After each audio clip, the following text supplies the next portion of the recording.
جناب یہ خبر بھی آئی کہ حفاظتی ضمانت کی درخواستیں لاہور ہائی کورٹ کے چیف جسٹس ہاؤس میں جو ہے وہ Lahore high court chief justice house میں جو ہے وہ دائر کر دی گئی ہیں، اور عمران خان کے وکیل کے مطابق عمران خان کی 3 کیسز میں حفاظتی ضمانت کی درخواستیں دائر کی گئی ہیں، اور پھر انہوں نے یہ دعویٰ بھی کیا کہ چیف جسٹس نے بذریعہ رجسٹرار درخواستوں کو صبح کے لیے مقرر کر دیا اور توشیخانہ کیس کی سماعت سنگل بینچ کرے گا۔ اظہر صدیق صاحب نے یہ فرمایا کہ عمران خان کی حفاظتی ضمانت کی سماعت پیر کو 9 بجے ہوگی۔ رمنا پولیس اسٹیشن کے 2 مقدمات اور توشیخانہ کیس میں حفاظتی ضمانت بھی دائر کر دی گئی ہے۔ زمان پارک میں جو ہے وہ پولیس وہاں پر پہنچی تھی گرفتاری کے لیے، لیکن پھر وہاں سے پولیس جو ہے وہ واپس آ گئی، کیونکہ ہمیشہ کی طرح ایک بار پھر جو ہے وہ پولیس کو ناکامی ہوئی۔ دوسری جانب مریم نواز نے اپنا مذموم پروپیگنڈا ایک بار پھر جاری رکھا عمران خان کے خلاف، اور اپنے والد کو بھگوڑا قرار دینے کی بجائے وہ عمران خان کو بھگوڑا قرار دے رہی ہیں۔ حالانکہ تاریخ ہے نواز شریف کی 1999 میں بھاگنا ہو مشرف کے ساتھ ڈیل کر کے، یا پھر اس کے بعد بھاگنا ہو اور ابھی جنرل قمر جاوید باجوہ کے ذریعے ملک سے فرار ہونا ہو، وہ تمام تر معاملات جو ہیں وہ اپنی جگہ پر ہیں۔ اور پھر بلاول بھٹو زرداری کا بیان اور ان کی ایک قسم کی دھمکی، کیونکہ اب حالات اس قسم کے پیدا ہو رہے ہیں جو آگے جا کے خبر میں بریکنگ نیوز آپ کے سامنے رکھنے جا رہا ہوں کہ عمران خان کو بلیک میل کرنے کی کوشش جو ہے وہ کیوں کی جا رہی ہے۔ وہ پہلے سمجھ لیں، میں نے آپ کو بتایا تھا کہ وہ اگلے 48 گھنٹے اہم ہے۔ بلیک میلنگ بیسیکلی کیا ہے؟ بلیک میلنگ بیسیکلی یہ ہے کہ مافیا اور ہینڈلرز جو ہے وہ اب قومی اسمبلی کے جو انتخابات ہیں وہ صوبائی اسمبلی کے ساتھ ہی کرانا چاہتے ہیں، کوئی ان کے پاس آپشن موجود نہیں رہا۔ میں نے آپ کو بتایا کہ الیکشن کمیشن آف پاکستان اگلے 24 سے 48 گھنٹوں میں الیکشن کا شیڈول پنجاب کا جاری کر سکتا ہے، اور جب یہ شیڈول جاری ہو گیا، کاغذات نامزدگی جمع ہونا شروع ہو گئے، تو اس کے بعد کسی قسم کا کوئی آپشن تو خیر ابھی بھی موجود نہیں،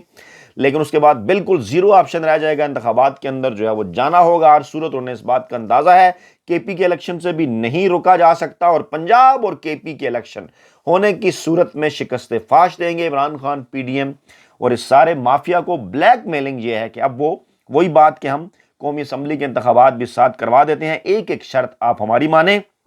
ہینڈلرز کا کہنا ہے کہ جناب رجیم چینج آپریشن کے اوپر بات کرنا چھوڑ دیں، اور مافیا کا یہ کہنا ہے کہ نواز شریف کی سیاست میں واپسی قومی اسمبلی کے ذریعے کروائی جائے یا عدالتوں کے ذریعے کروائی جائے، اس میں عمران خان قومی اسمبلی کے اندر آئیں اور تعاون کریں۔ عمران خان نے واضح طور پر صاف انکار کر دیا، دونوں کو، مافیا کو بھی اور ہینڈلرز کو بھی، اور عمران خان نے کہا کہ آپ قومی اسمبلی کے الیکشن صوبائی اسمبلیوں کے ساتھ کروائیں یا نہ کروائیں، یہ آپ کی مرضی ہے۔ ساتھ کرائیں گے تو پاکستان تحریک انصاف ویلکم کرے گی۔ مجھے اس بات کا اندازہ ہے کہ ایسی صورت میں جو ہے وہ بجٹ بھی اور خرچہ بھی کم ہوگا، لیکن مجھے اس کے اوپر کسی قسم کی کوئی شرط جو ہے وہ آپ کی قبول نہیں ہے۔ پھر اس کے بعد آصف زرداری اور ملا فضل کی جانب سے گندے دھندے کا کام ایک بار پھر شروع۔ ذرائع کا یہ دعویٰ ہے کہ نواز شریف اور شہباز شریف کو مشورہ دیا گیا ہے کہ حالات کو اس نہج کے اوپر پہنچا دیا جائے کہ اگر ملک کے اندر ایمرجنسی یا مارشل لا بھی لگ جائے تو تب بھی پی ڈی ایم کا فائدہ ہے۔ یہ باقاعدہ طور پر پیغام بھجوایا گیا آصف زرداری کی جانب سے، ملا فضل کی جانب سے، کہ عمران خان کی حکومت آنے سے بہتر ہے آگے چل کے، جو کہ انہیں نظر آ رہا ہے کہ ملک کے اندر جو ہے وہ مارشل لا آ جائے، اور ان کے خیال میں مارشل لا اگر ملک کے اندر رہے، یا جس کو وہ ایمرجنسی کہتے ہیں، یا کوئی بھی قومی حکومت کا فارمولہ، ان کا یہ خیال ہے کہ عمران خان کی مقبولیت کم ہو سکتی ہے، یا خدا نخواستہ اس دوران عمران خان کو راستے سے ہٹایا جا سکتا ہے، یا اس قسم کے ان کے خیالات ہیں کہ عمران خان خدا نخواستہ باقاعدہ اس قسم کے یہ الفاظ استعمال کر رہے ہیں کہ آخرکار کب تک جو ہے وہ رہیں گے۔ اور لیکن پاکستان تحریک انصاف کی، عوام کی، لوگوں کی تمام تر ہمدردیاں عمران خان کے ساتھ، ان کی صحت سلامتی والی زندگی، لمبی زندگی کے لیے پاکستانی عوام، پاکستان تحریک انصاف کے کارکنان دعائیں کر رہے ہیں، کیونکہ اب ان کے پاس کوئی آپشن نہیں ہے۔ یہ صرف اس صورت میں اس ملک کے اندر جو سیاسی مافیا ہے وہ اپنے معاملات یا اپنا کاروبار آگے بڑھا سکتا ہے کہ خدا نخواستہ اگر اگلے سیاسی سناریوں میں عمران خان نہ نظر آئیں، جو کہ ان کے خیال میں کیا ہے کہ عمران خان کو گرفتار کر دیا جائے، عمران خان کو نااہل کر دیا جائے، یا عمران خان کو راستے سے ہٹا دیا جائے، یا خدا نخواستہ جو اس قسم کی یہ بات کرتے ہیں کہ جو ہے وہ عمران خان کی زندگی کا کوئی پتہ نہیں جناب کب تک وہ زندہ رہیں گے۔ اس قسم کی ان کی سوچ ہے، اس قسم کی باتیں اب یہ کر رہے ہیں کہ اس وقت تک اگر ملک کے اندر الیکشن نہ ہو، اس وقت تک اگر ملک کے اندر مارشل لا آ جائے، قومی حکومت آ جائے، یا کوئی ایسی حکومت آ جائے، ایمرجنسی لگ جائے، کسی طریقے سے ان الیکشن سے بچا جا سکے۔ لیکن یہ ذہن میں رکھیے کہ اگر الیکشن اگلے 48 گھنٹے جس میں شیڈول آنا ہی آنا ہے انشاءاللہ تعالیٰ العزیز 24 سے 48 گھنٹوں کے اندر، ان میں اگر کاغذات نامزدگی داخل کرانے کی تاریخ آ جاتی ہے پنجاب کے اندر، تو یہ ان کی ایک بہت بڑی سیاسی موت ہے۔ اور اب پھر اس کے اوپر اس قسم کے بیانات، بلاول بھٹو کی ایک دھمکی الفاظ کے اندر کہ حکومت نے اگر ان کی جو مطالبات ہیں وہ انہوں نے پورے نہ کیے۔ اب اچانک ایک دفعہ بلاول بھٹو زرداری کو سیلاب متاثرین یاد آ گئے۔ فرماتے ہیں کہ اگر حکومت نے مطالبات ہمارے پورے نہ کیے تو پھر جناب ہم وزارتیں چھوڑ سکتے ہیں، حکومت چھوڑ سکتے ہیں۔ یہ بلاول بھٹو زرداری نے کہا کہ میرے لیے پھر اپنی وزارت جو رکھنا ہے وہ مشکل ہوگا۔ پیپلز پارٹی کی پالیسی اس وقت یہ ہے کہ صاف چھپتے بھی نہیں، سامنے آتے بھی نہیں۔ آصف زرداری کا بیان آیا کہ ہم الیکشن کے لیے تیار ہیں، لیکن پھر ساتھ یہ بیان آیا جناب کہ حالات جو ہیں وہ سازگار نہیں ہے، یعنی وہ الیکشن کی تیاری کر بھی رہے ہیں لیکن دوسری طرف جو ہے وہ اس قسم کے جو بیانات ہیں وہ بھی جناب دے رہے ہیں۔ پیپلز پارٹی کی انتخابی تیاریاں چاہے سلو ہیں لیکن جاری ہیں۔ نون لیگ اس حوالے سے تذبذب کا شکار ہے، اور یہ اہم ترین رپورٹ ایون ڈان اخبار کی ہے کہ وہ سوچ رہے ہیں ابھی تک کہ سپریم کورٹ میں جا کر چیلنج کریں یا نہ کریں، کیونکہ 30 اپریل کو اب انتخابات کی تاریخ کا اعلان ہو گیا ہے، اور ابھی تک کل تک کوئی اطلاعات تھیں کہ مریم نواز نے کوئی ہدایات جاری نہیں کی، لیکن آج ان کا ایک بیان آیا۔ انہوں نے کہا جناب کہ ہم ٹکٹوں کے حوالے سے جلد جو ہے وہ فیصلہ کرنے جا رہے ہیں، اور انہوں نے جناب کہا کہ ہماری جو تیاریاں ہیں وہ اس حوالے سے مکمل ہیں۔ اب کیونکہ ان کے پاس کسی قسم کا کوئی آپشن نہیں ہے تو پھر اب اس قسم کی یہ باتیں کرتے ہوئے نظر آ رہے ہیں۔ اور پھر جناب گورنر کے پی کا بیان، مولانا فضل کی جو زبان بولتے ہیں کہ خواہش تھی کہ انتخابات کے لیے متفقہ تاریخ کا اعلان کیا جاتا۔ موصوف فرماتے ہیں کہ میں صدر مملکت سے ملا بھی تھا، اور مجھے اگر وہ بلا لیتے تو ہمارے درمیان کوئی ایک ایسی تاریخ جو ہے وہ طے ہو سکتی تھی۔ انہوں نے کیونکہ جو تاریخ ہے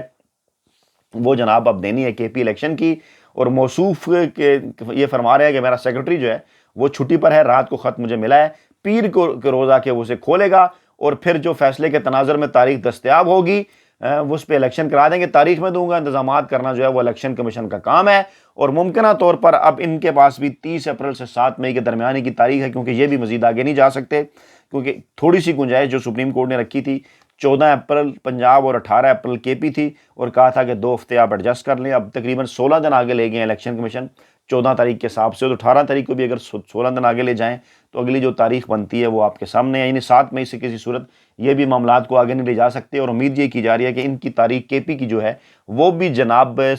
30 اپریل ہی ممکنہ طور پر جو ہے وہ ہوں گی۔ اب اس ماحول کے اندر پھر جناب مولانا فضل الرحمان کی سٹیٹمنٹ، انہوں نے کہا کہ ثاقب نثار اور فیض حمید اس وقت بھی عمران خان کے لیے لابنگ کر رہے ہیں۔ میں ایک بات اکثر کہتا ہوں، کیونکہ پیپلز پارٹی، نواز لیگ ہو، مولانا فضل الرحمان ہو، کبھی بھی یہ جرنیلوں کی حمایت کے بغیر پاکستان میں الیکشن نہیں جیت سکے، اس لیے پاکستان میں جو کچھ ہوتا ہے انہیں یہی لگتا ہے کہ یہ جرنیل کروا رہے ہیں۔ اور خاص طور پہ عمران خان نے جس طریقے سے اپنی ایک بھرپور سیاسی جد و جہد کے بعد، تقریباً 22 سال کی بھرپور سیاسی جد و جہد کے بعد جب وہ پاکستان میں اقتدار کی کرسی کے اوپر پہنچے، تو پھر اس سیاسی مافیا کو خارج شروع ہوگی۔ انہوں نے ایک پروپیگنڈا شروع کیا کہ جناب نہیں، یہ جناب کوئی انہیں لے کر آیا ہے، یہ عمران خان پروجیکٹ ہے، کیونکہ پھر اسٹیبلشمنٹ کو بھی یہ بات سوٹ کرتی تھی، اپنا ہاتھ وہ اوپر رکھنا چاہتے تھے، انہوں نے بھی اس قسم کے پروپیگنڈے کو پروموٹ کرنا شروع کر دیا۔ اور اب بھی معاملہ کیا ہے؟ معاملہ یہ ہے کہ دیوار پر لکھی ہوئی کیونکہ انہیں اپنی شکست نظر آ رہی ہے، مولانا فضل الرحمان، آصف زرداری اور نواز شریف، شہباز شریف، مریم نواز، بلاول بھٹو، جو آج ایک وقت میں تمام کے بیانات عمران خان کے خلاف آئے، انہیں اچھی طرح سے اس بات کا اندازہ ہے کہ الیکشن ملک میں جب بھی ہوں گے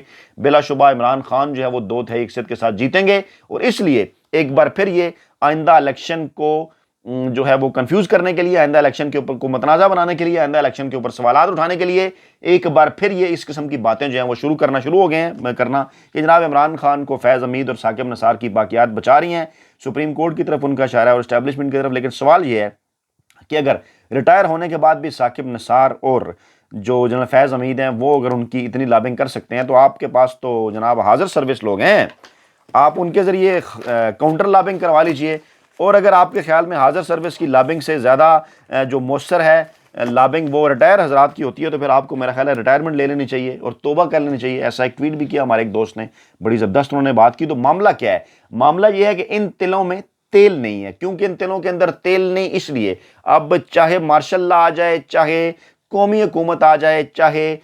جناب ایمرجنسی لگ جائے، ان کو سب کچھ جو ہے وہ منظور ہے۔ منظور نہیں تو عمران خان کی حکومت منظور نہیں۔ گزشتہ 2 دنوں کے اندر میں نے تقریباً 200-250 لوگوں سے ملاقات کی، شاید ایک آدھ بندہ مجھے ایسا ملا جس نے کہا کہ وہ عمران خان کو ووٹ نہیں دے گا، یعنی یہ ریشو تھی لوگوں کی۔ اور ایک سابق ایم این اے سے میری بات ہوئی اپنے علاقے کے اندر، وہ یہ فرما رہے تھے، ایک جو ہے وہ سابق ایم این اے کے کینڈیڈیٹ بھی تھے، اور وہ یہ فرما رہے تھے جناب کہ اس وقت صورتحال یہ ہے کہ عمران خان کا جو ٹکٹ ہے، پارٹی ٹکٹ، وہ ہارٹ کیک ہے۔ لوگ قطعاً یہ بات نہیں دیکھ رہے کہ عمران خان کا امیدوار کون ہے، وہ لوگ صرف عمران خان کو دیکھ رہے ہیں, وہ لوگ صرف بلے کے نشان کو دیکھ رہے ہیں, اور بلے کے نشان پر لوگ مہر لگانے کے لیے بےتاب ہیں. اور یہی ہے وہ خوف جس نے پی ڈی ایم, مافیا اور ہینڈلرز کی جو راتوں کی نیندیں ہیں وہ اڑا رکھی ہیں. اپنا بہت خیال رکھیے گا, دعاؤں میں یاد رکھیے گا. نئی ویڈیو کے ساتھ جلد حاضر ہوں گے. اللہ نے کے مان.